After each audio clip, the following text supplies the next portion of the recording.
think it's about being brave. If you look at all of the things that have got you to where you are right now, and you total up what those skills are and what those roles are and what the things that you have achieved both personally and professionally, most people are pretty special. And you've got the skills and you've got the ability to do things. You have to decide that you are going to take that next step, and no one else can do that for you. You need to be brave.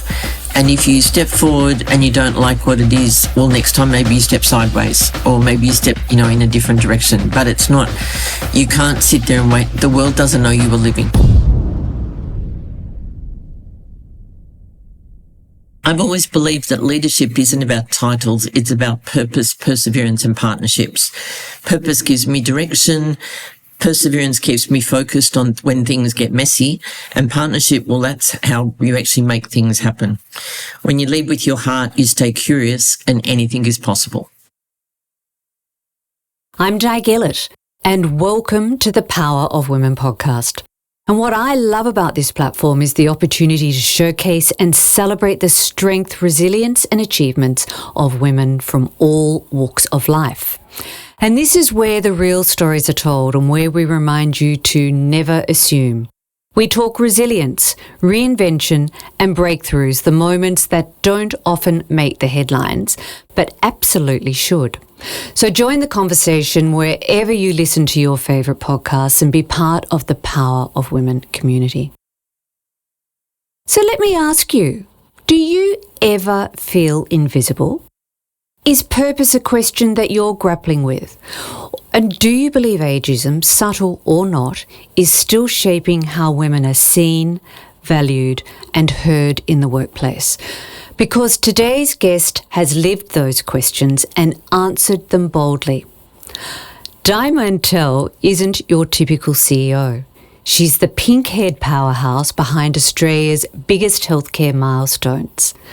Her leadership philosophy is built on purpose, perseverance and partnerships, and a belief that the best decisions are often the ones you're not quite ready for.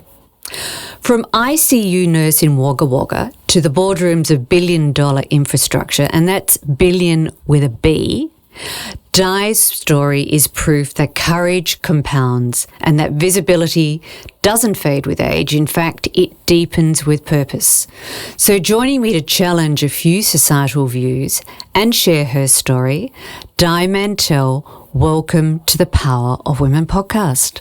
Thanks, Di, for having me. Di, you're known, as I said, as the pink-haired powerhouse. We might share that pink in common. Who delivered Australia's largest healthcare sustainability loan. And what people may not realise is that your leadership story started a long way from the boardroom. Di, what was your first job? My first job was a ballroom and Latin American dancing teacher. Oh, there you go. What age, Di? I was about 14, 15, I think, when I started. Yeah. And still able to throw it out on the dance floor? Not as good as I was, but yeah, I can still do it, I think. Yeah, brilliant. So if you look back now, what were the moments that set your leadership DNA? I thought about this a lot. I think I was initially quite reserved. And I definitely wasn't a cool kid at school. That wasn't me. I think when I started nursing, that gave me the skills and courage to stand up for what I thought was right, and how things would work. But I never, ever thought of being a leader. I had twins at 22, quite young, because I had endometriosis and it was then or never. So that teaches you a lot about being organised and getting your act together, I think. But for me, I think deciding that if I wanted to make changes and do things, then I had to get on and do them, because I was a young mum. I was working. I went back to working. I knew what I didn't want to do, but I don't think I was quite as clear about what I did want to do. Fair enough. So, Di, you often talk about achieving the impossible, which sounds like you started really early in doing that. What's the drive behind that view? For me, I think having a really clear purpose enables you to drive an impact. And I think perseverance is about delivering with heart. I love a shiny ball as much as anyone, and a challenge that pops up and then you think that looks really cool and then work out how the hell you're actually going to do it. And I love proving people wrong, that they say, well, you couldn't possibly do that.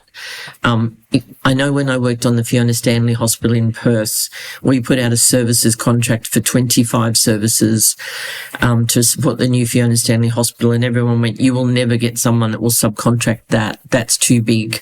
It was the largest services contract let in the Southern Hemisphere. And we did get it. And we did prove that we could do it, and we got a successful candidate for it, and we put them in place. When we did the green and social loan, no one had ever done that before. There was no green and social finance framework, so I had to write one. It wasn't something I ever thought I would do. But I think once you decide you're going to do it, you just need to buckle down and work out, well, what does that mean? What do I have to do now, and how do I get there? And for me, I love that challenge, and I love proving that I can do it, even though I don't necessarily think I have the skills when I maybe start that decision. So you've done a lot of first ofs by the sound of that, Di. A lot of startups, a lot of leading initiatives, because I would take it that the Fiona Stanley Hospital came out of the Bali tragedy. Is that right? No, so part of it was, I think they decided after they did a big review, the Reid review in WA, that they needed to have a new hospital. What is quite unusual is to have what they call a greenfield site, where you basically aren't knocking down one hospital to build another one, which is often what happens, which is what we've done in Adelaide. But it was building a brand new site that would have more services and would be state of the art. And most teaching hospitals last about, good 50 odd years, before you get another one. So you need to do them well. But it did enable us to take pieces from a number of hospitals and bring that together, put a whole new culture into that facility, do a services contract with the private sector, and then be able to still build up the services in the other hospitals that remain. So there were only 2 greenfield sites being done at the time worldwide when we did that one. So, yeah. So if we just wind back to sort of your career build, Di, because you said you didn't have that much sort of confidence, and here you are leading these extraordinary initiatives. So if I look back, you became a nurse unit manager at 23. And if I'm right, you said you didn't actually even apply for that job. So how did that shape that early experience in that scenario shape your self-confidence and belief in yourself? I knew that I was clinically strong, and I really loved ICU, and I would still do it today. If I went back to doing clinical work, that's where I would go back to.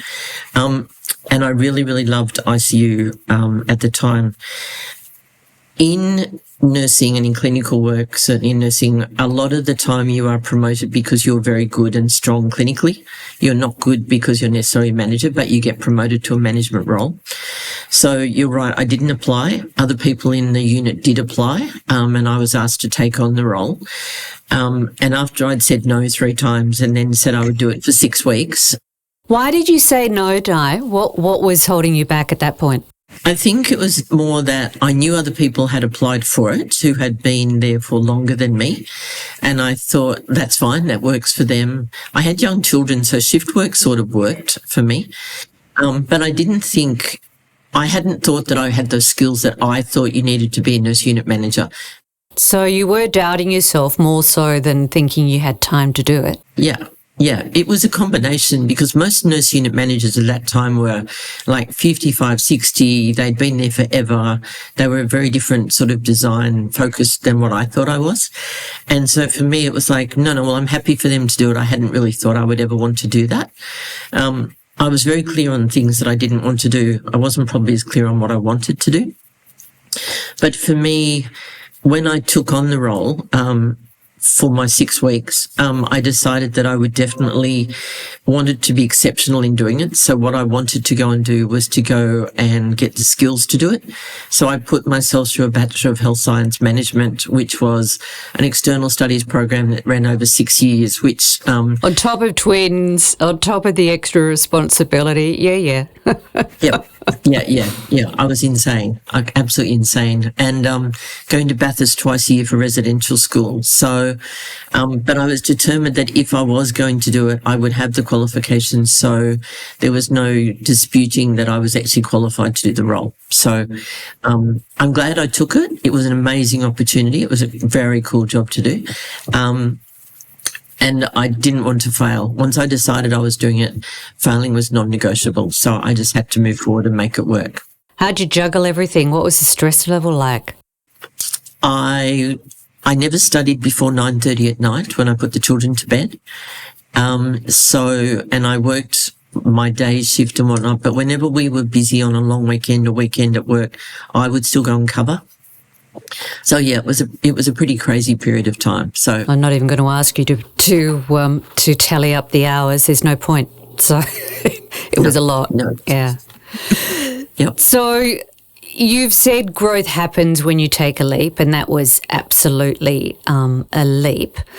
But have you ever done that before you felt that you were ready? Was that your thinking behind I'm taking this, but I'm going to catch up with the education as I go along? Yes, it was. Yes. I think I've taken a leap a few times and not thought about it. When I made a decision to leave New South Wales and go to Kalgoorlie, full disclosure, I'd got divorced, and I decided that I needed to be in a different town. So I went from Tumut in the Snowy Mountains to Kalgoorlie, so probably couldn't have gone much further within Australia. I took on the role there of the Executive Director of Nursing for Northern Goldfields Health Service. And it was an incredible opportunity, and it serviced from Leonora and Laverton, which is about 300 odd kilometres north of Kalgoorlie. Kalgoorlie 600 kilometres from Perth, for those who don't know, and all the way down to Esperance at the coast.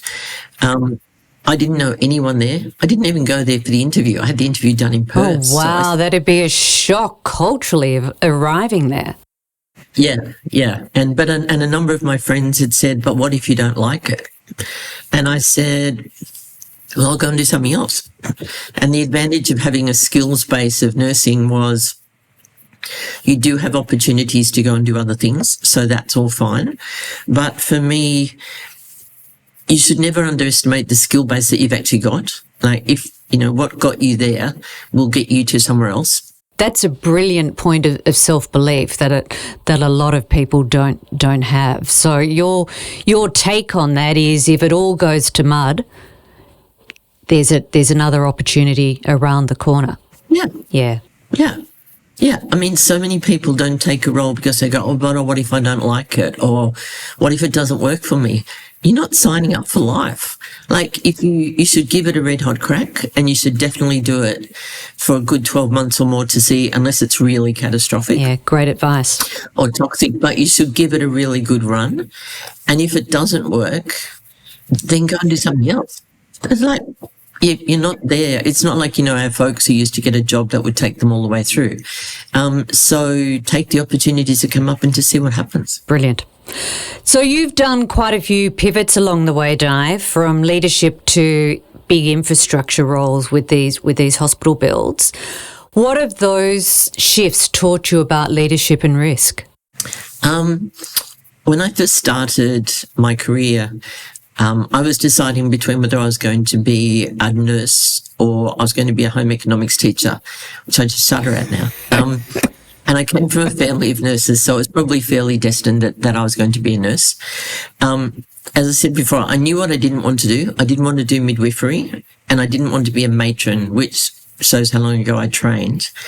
So I was very clear about what I didn't want to do. And when I had my twins, I had this idealistic view that I would never have to work again, that I would go and have children and I would swan around and do whatever. I don't know what I was thinking. So you weren't ambitious at that point, or had you just been, okay. I think I just thought, no, I've done that. Had the children. Twins is pretty full on. I'll do all of that stuff and be a mum. I don't know why. I'm not a parents and citizens sort of, social mum group type of a girl, but I thought about that. But then I thought, I've now worked out I've done 27 roles in my time. So I figured that when interest rates went to 18%, and my husband's business wasn't doing much, that one of us had to make a move. So I went back to work, which is when I then got the opportunity for ICU. But I think it's not necessary. I haven't been one of those that said, I'm here and now I want to be there. That was never me. I've got a number of friends who've been very clear about that. Like they wanted to do midwifery and then they wanted to do something else, and that was all fine. For me, it was more, we'll just see what happens. And I think I had a real advantage working in regional centres. Working away from metropolitan areas gives you so many more opportunities than you necessarily get when you work in the metro, especially in healthcare. Yeah, and I guess there's a talent pool who's not prepared to move to those locations too. Absolutely. Yeah. Yeah. And it's interesting when those areas are short of staff and say, would you like to go? They go, oh, no, I couldn't do that. So you do get a lot of opportunities to step forward and step up. And one of the opportunities for me was I had only been at Kalgoorlie for 5 months, and I was asked to go and represent 22 rural health services to negotiate the nurses' wage case on behalf of rural health. And I said to them, are you sure you've got the right person? I've only just got here. And they said, well, you're the perfect person because you're not tainted by anything that's gone on before. And it's like, oh, okay. And again, they said, oh, it's about a 6-week process. It wasn't. It was 6 months. And then it took about 2 years to roll it out. But it gave me the opportunity to now go and negotiate and sit at the table on behalf of the Director General of Health and represent 22 rural health services. Like, I would never have thought I would be doing that. Yeah, but the marketplace knew you were capable. What's coming through, Di, is you've been headhunted on multiple occasions based on proving yourself in the positions you've undertaken. Yeah, and you don't think of it like that at the time. Like when they said to do it and go to Perth, I went to Perth 35 times in 12 months to do these negotiations. But as a result of doing that, I then got a role in Perth. I then eventually met my husband through a friend I met at the hotel I stayed at. I was going to say, how'd you have time? Fortunately, he was at the hotel. Yeah. And then, but then the opportunities just then opened up to be able to roll that out and then go and see all of West Australia, and visit sites and see them and develop strategies and processes that are now embedded in WA Health for things. But that was never something you could have even envisaged to do it. And then because of the work that I did, the Director General for WA Health invited me into his office and he said, I need to talk to you about what's happened. And I thought I'd done something wrong. And he said, I'd like to congratulate you on how well you've negotiated for the rural health services. The general managers are really happy. And I would like to thank you by sending you to a conference. And I'd like to send you to Edinburgh. And I thought, oh, it's not Edinburgh, it's WA. What? And he goes, no, in Scotland to attend a CEO conference on my behalf to go and do it. And it's like, wow. And I got to do that. The other lady got sent up the coast to a site to go and visit. So the metro. So I felt very privileged. But it wasn't something you could plan to do. But if you're prepared to say yes when the opportunity comes up, and providing it sort of within, sounds reasonable or semi-reasonable, you just don't know where that will take you. Like that changed my whole pivot and direction of what I'm doing right now. Just that point alone, being prepared to say yes and take a chance and back yourself. I mean, let's pause on that for a moment, Dave. You were speaking to some of the up-and-coming executives who might listen to this podcast for inspiration. What would you say to them about that? Never say never. If somebody says something to you about, would you consider this? And you go, if inside you're going, no, I couldn't possibly do that. I don't have those skills or whatnot. Don't say that. Say to them, could I just ask you, what do you see in me that clearly I don't see in me that makes you think I can do this role? And then you may find something about yourself that you're not even aware of, or that that makes you suitable for this role.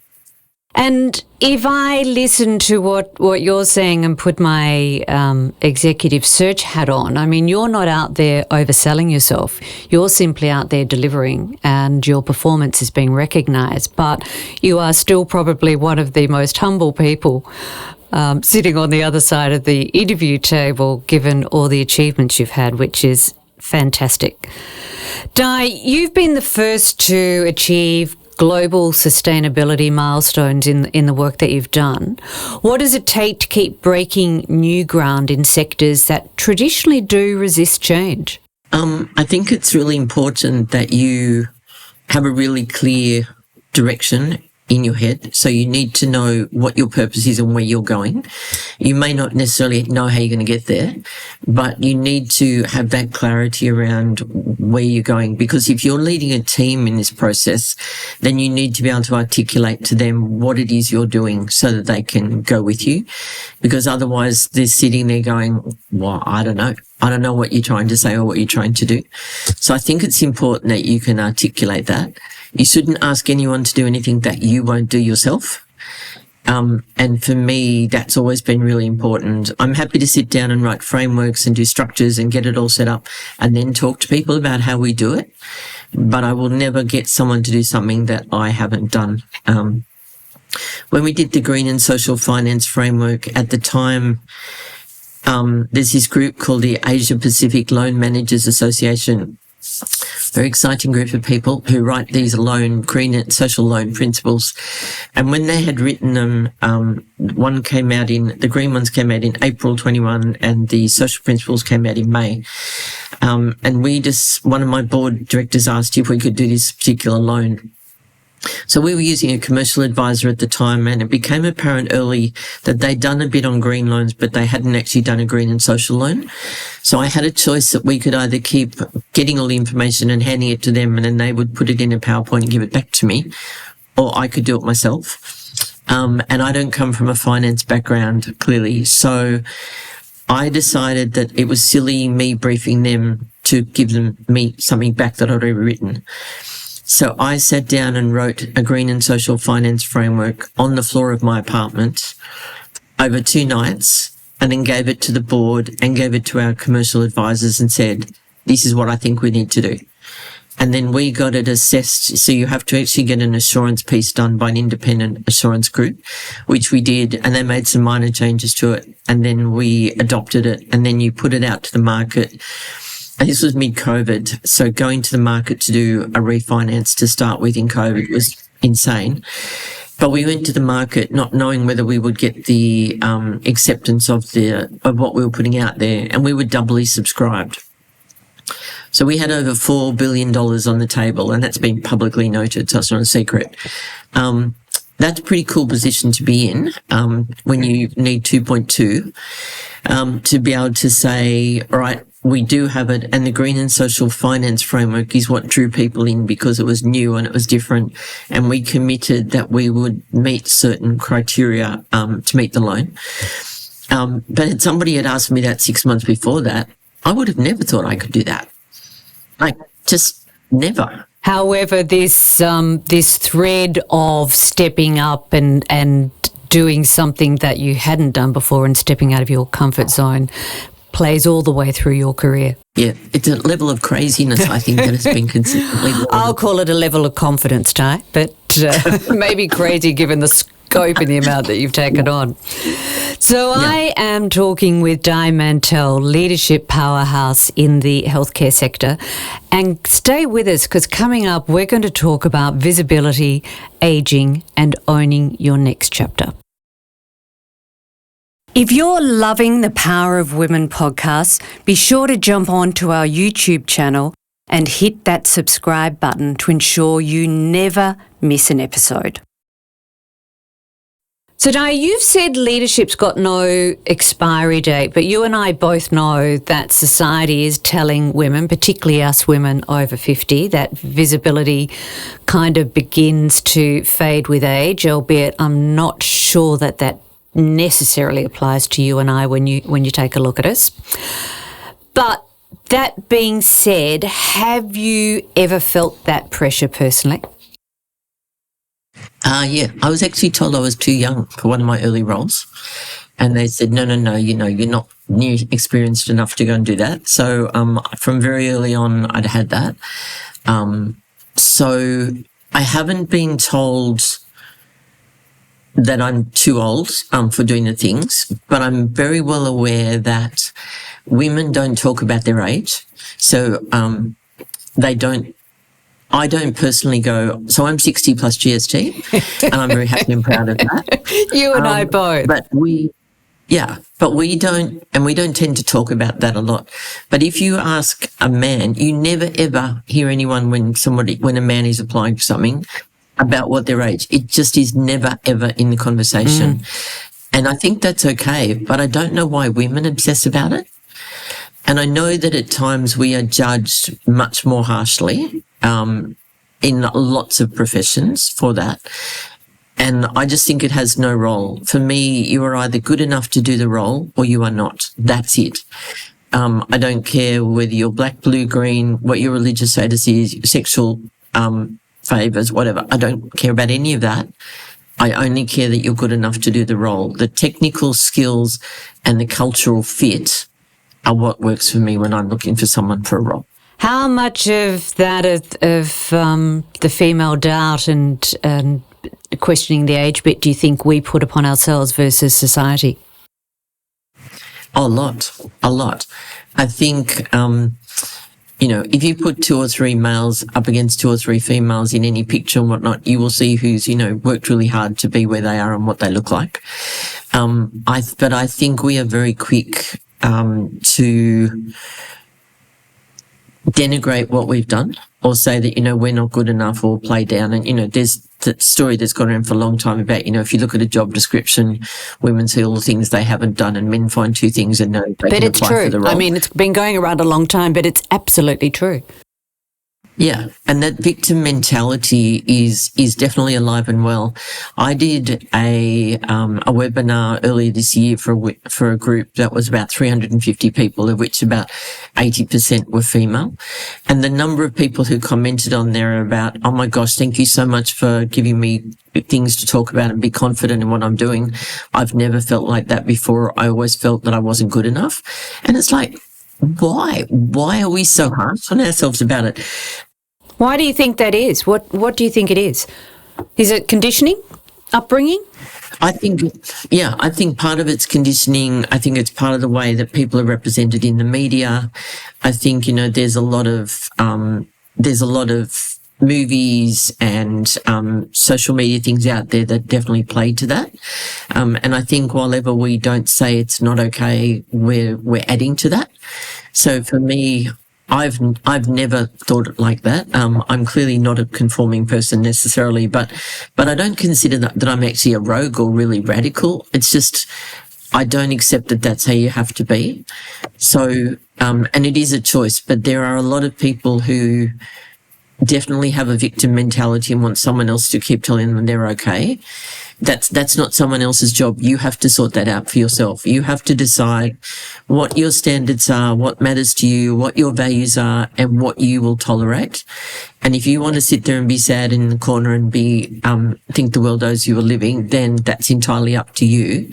But you won't get opportunities that are out there if you're prepared to step forward. But I don't understand it, but I get it. Yeah. And if you think back to your point about film and we'll call it Hollywood, not that it's necessarily Hollywood, but there were lots of subservient role models of women played out on the screens when you and I were growing up. But there equally today is some fantastic films and series and footage out there of women being the powerhouse and the go-getters and dynamic. And we will see that play out in society and how women present without question, because you can see it, you can believe it, and you think you can do it. Yeah, absolutely. Absolutely. So with that in mind, Di, what's your advice to women in midlife who do feel invisible or underestimated, be it professionally or personally? I think it's about being brave. If you look at all of the things that have got you to where you are right now, and you total up what those skills are and what those roles are and what the things that you have achieved both personally and professionally, most people are pretty special. And you've got the skills and you've got the ability to do things. You have to decide that you are going to take that next step, and no one else can do that for you. You need to be brave. And if you step forward and you don't like what it is, well, next time maybe you step sideways, or maybe you step, in a different direction. But it's not, you can't sit there and wait. The world doesn't know you are living. And it's important for you to take the skills that you've got, be a role model for the people around you, whether it's your children or your grandchildren or your nieces or your friends or whatever. People are looking for good role models of people that will step up and show the skills that are important for people to thrive and be good members of the community. You need to find your tribe, and it may be a small tribe or it might be a really big tribe, but find people that are like-minded, and it can be in your friend group or your local community, or it can be through podcasts like yours. This is so powerful for people to get confidence and learn new skills about what is out there and what you can and can't do. The number of amazing people that you interview, there will be somebody in there that you find aligns with what you want to do. Someone for everybody. It's such a mix. Yeah. So use those skills. And also, if you're working in an organisation now and you've been sitting in the same little role and you want to do something else, tell your boss what you want to do. Because if you've sat there for a long period and they don't know, and you've never put your hand up for an acting role or a secondment or whatever, they don't have ESP. Lots of bosses are really clever, but they won't necessarily think that you want that if you've never told them. So put your hand up and say, next time there's an opportunity, I'd really like to do that. And they might be really surprised and go, that's amazing. I never knew that's what you wanted to do. But use those opportunities to step out of your comfort zone and find something different that might inspire you. Yeah, they are all such invaluable points, Di. I love every one of those. So coming back to you for a moment, when you look back and in fact, when you look forward at the legacy you want to leave in leadership and in life, what might that be? First of all, no one's ever asked me that before, so that's a great question. I want to be a really good role model for my children and my grandchildren. I have got a powerhouse granddaughter. I've got 3 gorgeous grandsons as well, but I have a powerhouse granddaughter, and I want her to really know that the sky's the limit for her. She's named, her second name is after my mum, and my mum is definitely in this little lady, so she will be a powerhouse. I really, really hope that, so I'm finishing my CEO role at the end of this year, and I'm moving to do more board roles and keynote speaking and mentoring. Fantastic step. Yes, very exciting next phase. I'm hopeful that the culture that I have embedded in this organisation outlives me. I think we've worked very hard to have a really well-respected organisation that does a lot of really good things, both contractually for what we need to deliver, but also within the community that we serve. So for me, that's really, really important. And I hope people to see my passion, and maybe that inspires someone else to want to do things. I've got a lot of things that I still want to do. And for me, being passionate and really caring about the things that I believe in, are really important. So hopefully that will continue through. Fantastic. So if I sum that up, there's another young Di Mantell coming through in the next generation, with a dose of grandma, which is clearly where you got some of your spirit and drive from, being your mother, and without doubt, the legacy that you've left behind in the role that you're stepping away from will endure, because that's what good leadership does. So well done, Di. As we come to a close, my final question that I would love you to respond to today, Di, and you've mentored countless women along the way, particularly in the industry in which you've specialised, and through mentor walks and leadership programs, and going forward you will in your board roles. What do you see that is holding women back so significantly today, and how do we change it? I think it goes back to being brave. I think it's interesting. I went to mentor walks this morning, so we met bright and shiny this morning here in Adelaide, and all of these women were very accomplished people and whatnot, and a lot of it is just about being brave. They've got the positions that they have because they are good and they've earned them. So that's why they are where they are. What you choose to do next is now a decision that you need to make. And that's a matter of either saying, no, this is it. I'm happy to plateau out here and this works for me and I've got my dream job. And that's okay. Yeah. Yeah, absolutely. And not everyone wants to be a high achiever. I mean, that's perfectly fine. It gets pointier at the top, Di. There's not enough room for everybody to be the top dog. If you want to be the person who runs the school canteen or the community groups or the things, they are all important in our organisations and in our communities. But for me, if you want to go and step forward, the only thing holding you back is you. You've got access to a large amount of skills. Places like LinkedIn have amazing opportunities for leveraging and learning off really clever, intelligent people. If you don't put your hand up and tell people you want to do things, then people won't know. And you need to take those opportunities. And like I said before, if you take it and you don't like it, and go and do something else, that's okay. But you are in control of your next step. Yeah, beautiful. And it is why I am taking ownership of the hashtag never assume, because if you don't try, you don't step forward, you don't put yourself out there, you just might never know. So that's great. Absolutely. That's great, Di. So heading into the world of board roles, I imagine that's still going to be a meaty part of your career journey, because I can't see you sitting back and watching the water every day. Absolutely not. No, I could think of nothing worse than not being able to give back. And board work for me is a real opportunity to take all the things I've learned up until now and be able to give back in a really positive way. The Silver Chain board I'm on currently and the Australasian College of Health Service Management State Council, which is a mini board, are both amazing opportunities to continue to make a difference. And so for me, reaching out further to do more of those types of roles in infrastructure or in sport or whatever comes around. I think the skills I've got, I would really like to be able to use them to give back and hopefully make a difference for some other organisations. So, well, that was the job ad, Di. So we've got that bit out of the way. So well done. If anybody is looking for a damn dynamic CEO with C-suite leadership and specialisation in infrastructure development, Di's your woman. So well done, Di. Di, thank you so much for joining me on the podcast. It's such an inspirational story of a career of somebody who probably thought they were going to spend their life being a home mum to being such an inspirational CEO and leader, and with a fabulous board career in front of you.